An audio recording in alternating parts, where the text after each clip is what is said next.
Hey there, everybody. Welcome to our review of Snowfall Season 5, Episode 1 and Episode 2. They gave us both of these episodes at once, so we're going to talk about both of them in this video, and I'm so excited that this show is back. I'm really excited that it's back. I'm really glad that they decided to give us 2 episodes again for the premiere. They did this last season as well. We're eating good tonight, having 2 episodes. It's such a treat. Yeah, and I really like how they were structured too, because we got sort of like the big Franklin hour, and then we move into the big Teddy hour, and all of it sort of builds up to this stare down. Maybe not literal stare down, but a metaphorical stare down at the end of episode 2 that I think was so meaty and so juicy, and it is setting up for a really exciting season to come. Especially since through these 2 episodes, I was waiting for, like, I guess, sort of the fallout of everything that happened with Alton. No. So we're going to talk about that because I have a theory, and it also involves Sissy. And I don't know if anyone's going to agree with me or not, but I'm going to throw it out there. All right. Well, before we get into anything more, be sure to hit that subscribe button, because every week we are going to be here talking about Snowfall with reviews, theories, all sorts of other fun stuff, as well as the other shows we're breaking down here at the channel in between Killing Eve, Power Book 4 Force, This Is Us, The Blacklist, so hit that subscribe button. And also follow us over on Instagram at Matt and Jess TV. Okay, so let's just talk a bit about that cliffhanger from last season where we saw Teddy with Alton, and Alton was threatening at one point to just derail him, expose him, go to the papers with who he really is. And Teddy showed up there, and I think we all feel pretty confident that Teddy ended up killing Alton. Pretty confident. We haven't seen it. We don't know for sure, but I feel pretty confident. Yeah. Okay, so then we move into this season where there's a little bit of a time jump. It seems like it's about 11 months later. We don't really have any mention of Alton at all from Franklin. So I'm under the impression that either enough time has passed, that he has gotten past the death of his father, or he still doesn't know. And my feeling is actually he still doesn't know. And the reason why is because we have this phone call from Sissy, and I'm doing it like this because I actually don't think it's her. So over this time, he says, basically that they've had a couple calls. Every time they talk to each other, bad connection. It's really staticky. They can't hear each other, and all this sort of, jazz.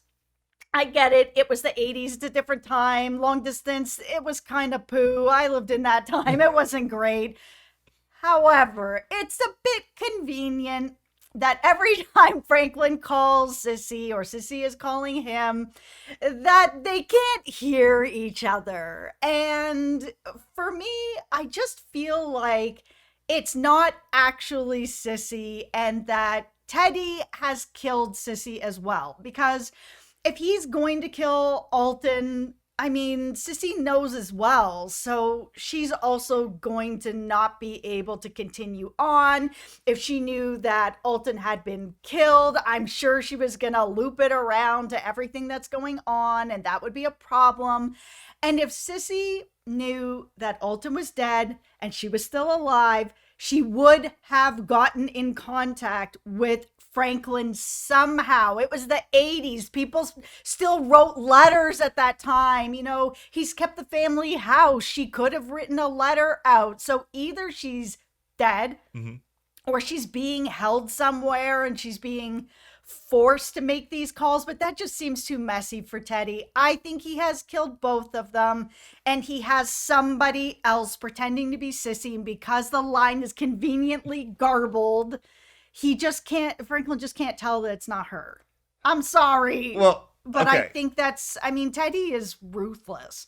I think this is a really good theory, because I was watching the episode, and I didn't come up with this when I was watching it, and I had a real problem after the fact, because I was very confused, because if you are Sissy and you're talking to Franklin, like, why would you not say, anything about Alton? Why would you not say? And even with a busted connection, I feel like at some point you can get across at least some evidence or clue that Alton is gone. And I also just feel like if you are Franklin, in the midst of everything that has happened, I know that Franklin and Alton did not exactly have the best relationship in the world. I get all of that, but you would still, I think, have some sort of reaction, especially if Teddy's showing back up at the end of episode 2. Even if he doesn't know that Teddy per se would be the one that's responsible, maybe he would still have some element of suspicion. So it just feels to me like there's no other way that it makes sense that Franklin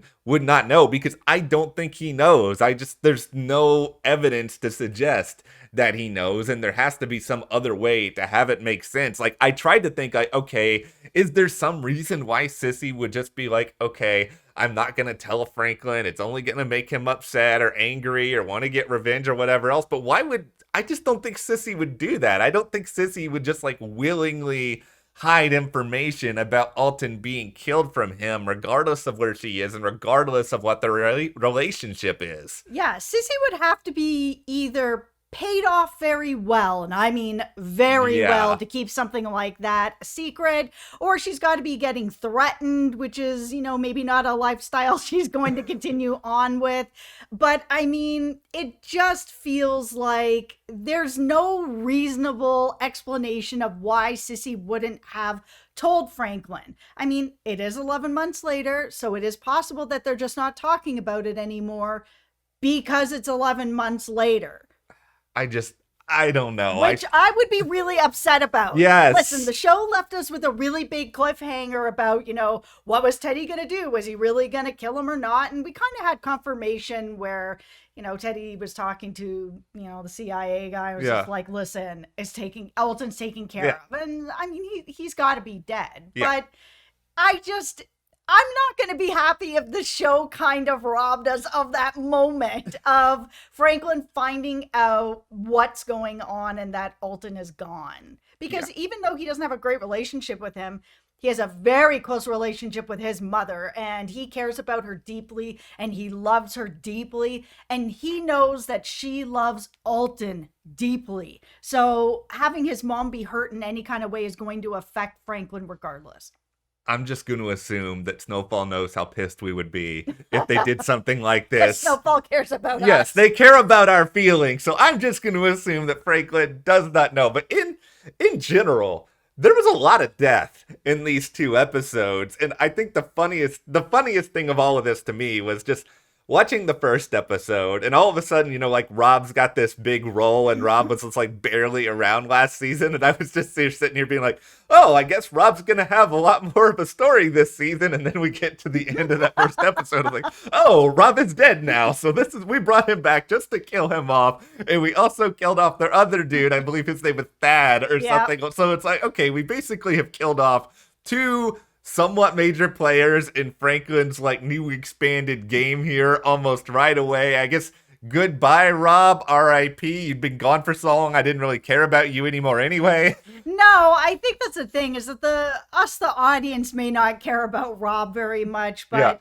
Franklin does. And I think that that's one of the things that Snowfall does better than any other sort of drug-related show like Breaking Bad or something like that. Snowfall keeps Franklin honest with what he's doing. Yes, he is making money, he's got some power, he's feeling himself with that, but it is not lost on him that people that he loves and people that he cares about, and even just people that he, doesn't know, are dying or getting hurt or becoming addicted because of what he does. We've seen it weigh on him over the seasons. He is not heartless. And I think bringing Rob back specifically for this episode, we haven't seen him a lot.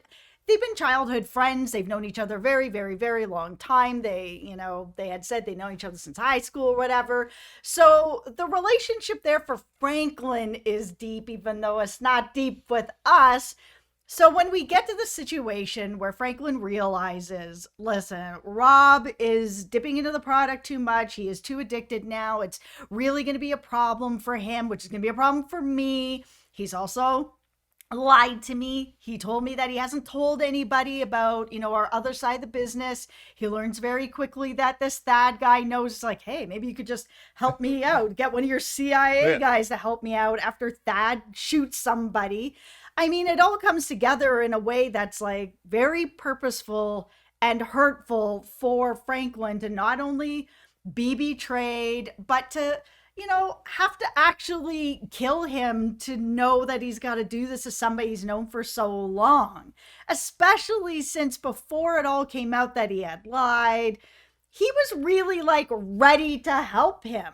He was like, listen, you're going to come to my mom's house where Wanda's already staying because I'm helping her too. And we're going to, get you help. Promise me we're going to get you to the other side of this. We've been friends a long time. I was like, oh. It was rough. It was rough seeing Rob go, especially kind of the way it happened. Where first we have like the showdown regarding Thad, and it's like after everything that you guys put through Rob with Thad, you're just gonna kill Rob after the fact anyway. It's cold, and I know this is a cold, brutal world, and I think Franklin he's really trying to harden himself to it. I mean, like you said, he does still have a heart. He does care a lot about people. He's got a whole house full of people he's helping. Yeah, like he still cares, but he is learning to compartmentalize, I think, in a really interesting way, where it is sort of like, if I can help people, I want to help people, but there is a very specific line where if you cross that line, you're not getting helped anymore, you're getting shot, and then that's the end of you. Yeah, for sure. And it's just, I love that they do still have this part of Franklin that, while he's getting hardened to some stuff, he's still a good person. He's still trying to he's making money and he's, his business is not great, but he is trying to get out of it. His mom had tried to get him out of it last season. He wasn't ready, but he's ready now. He's met a girl. He's in love. He's got a more stable relationship. She's in real estate, bringing him further into real estate. He'd already been in real estate with his mom and stuff like that. He's getting deeper into real estate, and she's pregnant. I understand why this Rob decision ended up happening. I think if he wasn't in this relationship and about to become a dad and he's turning things around and it was before, he may have taken the time to get Rob clean and move him forward, like what happened with my Wanda. Yes, you love Wanda. I love Wanda. She's such a good character that has kept the show very honest about what he has been doing to his own community. I love how the show really sort of played with time in this first episode in particular, where, we've had the time now for Franklin to meet V, and they've had this relationship, and you're able to really buy into it, because when the premiere is happening, it's clear that these two didn't just get together immediately. It's like they have a rapport, they have a way of sort of making their business work. Franklin's invested enough in this that he's contemplating trying to get out. I mean, the irony, of course, in all of this is I feel like we collectively have seen about 12 different drug-related shows involving a character trying to get out of the life, and how many times does it end up working? I believe 0, which is what makes me think this is not going to end for Franklin like he thinks. No, and some of this is pretty complicated. So since Teddy left, they have this new guy, Grady, who's been, skimming off the top. He's sleeping with the employees. He's in business with Franklin on this other venture, which is real estate, which is not helpful for where we are with Franklin wanting to go clean. Grady, okay, let's just be clear here. Grady sucks. And I'm not saying he's a terrible character on the show or anything, but this guy, how did he think he was going to get away with this? Even with his conversation with Teddy in episode 2, he's just sort of like, nobody was around, so I just did whatever. It's like, this guy's CIA, come on. What's wrong with you? And I love, by the way, Teddy's disguise as the water electricity. I will be honest with that. I will clown myself in this video. I didn't realize that was Teddy until I started watching episode 2. You did not. No, listen, I'm legally blind. I do not notice things like this very well. So clearly, Teddy, if you come to my house pretending to be a water electricity guy, please don't come to our house, Teddy. I will not know that it is you.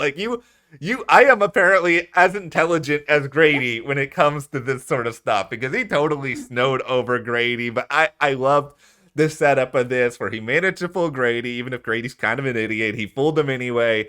Then he comes back, and then, Grady tries to do whatever sort of terrible backpedaling he's going to do. But the moment Teddy shows up there, we all know what's going to happen. No, for sure. It's been a long time for Teddy. He's really cleaned up. He's clean. He's off drugs. He's off drinking. He's off everything. He's wants back into the CIA. He's really trying to prove himself that he can get himself back into that position. Of course, Grady's a problem and was going to be in a way. So him doing a little bit of recon to figure out what is Grady doing that can get him fired or dead. Okay, I have found it. Let's rock and roll. Yeah. Put me back in that spot where we did end up at the end of this second episode with Franklin and Teddy talking. This was the best scene of the whole 2 episodes to me because it was just there was so much underlying tension where, Franklin's trying to negotiate and keep the Grady price, and then Teddy's just like, no, we're not going to do that. And he's really trying to sort of lay down the law. And here is Franklin, who I think had gotten so tight with Grady in a lot of ways that he was able to enforce his own positions a little bit more. And now Franklin's in kind of a spot where he's going to be having to take this step back, and he's going to have this amplified pressure because we know that Teddy is operating with his own preconceived notion of a greater good, and he's going to be much more pushy than Grady probably was. And I think there is a chance that things are going to get really messy with these 2 guys this season. Speaking of favorite scenes, Yep. My favorite scene, and I know it feels like it might have been a bit of a throwaway scene, but it wasn't for me, was the scene with Louie and Jerome. I knew we were going here. Sitting in the truck. Listen, they are one of the absolute best and most just real relationships that I've seen on all of TV. I know that's saying a lot, but it's absolutely true. These 2 have been through it. They have been through more than people ever have in their own relationships, but there's been a love and a forgiveness that most people do not are just not capable of giving in real life. And watching their relationship and their respect for each other, like, they haven't always been great to each other, but they have gotten on the other side of it because of their love and their forgiveness. So to have that scene where they're talking to Javi after the horses, where I was like, he's like, I bought these horses for us. I was like, oh, Jerome, that's so cute. And then we have Javi, who of course is like, your guys' relationship is something else. And I'm like, yes, Javi, you and I are agreeing on this 100%. To have that conversation in the car afterwards where she's kind of like, listen, I know that you didn't want to be in this game and you wanted to get out and you stayed in for me. And because of that, you were a king among men. Oh. And he was just like, I'm so happy. I've got, everything I could want, money, happiness, my woman, like, life is good. I'm like, oh, they're setting these 2 up. Something horrible is going to happen to them. As long as I don't break them up, I'll be all right. Correct. Something terrible is going to happen to them. I don't want it to, but I just... Business-wise, that's where I want the story to go. Business-wise, something really tough happens for them. I feel like their relationship has been tested more than enough over the years, that now it's time to sort of have them together, being together, coming together to deal with something as a team, which would probably be the business. I just hope they don't kill one of them off. That's my concern. Okay, I'll talk about the happy thing though, because I love the horse scene. The horse scene was probably my favorite thing with those 2. That horse scene was so cute. Also, this is a flex. What a flex to be able to be like, I bought these horses. You are officially into full-on like rich person territory when you are saying, see this horse? This horse is mine. You don't see a lot of people who aren't rolling in it that are like, I'm buying these horses randomly and no one else is riding them. Yeah, and they've pretty much said how much they're really worth because Franklin did come to them with a real estate deal and it's going to cost them $10 million. And Jerome's kind of like, that's basically everything we have. So, Louie's like, let's have some, we need a minute.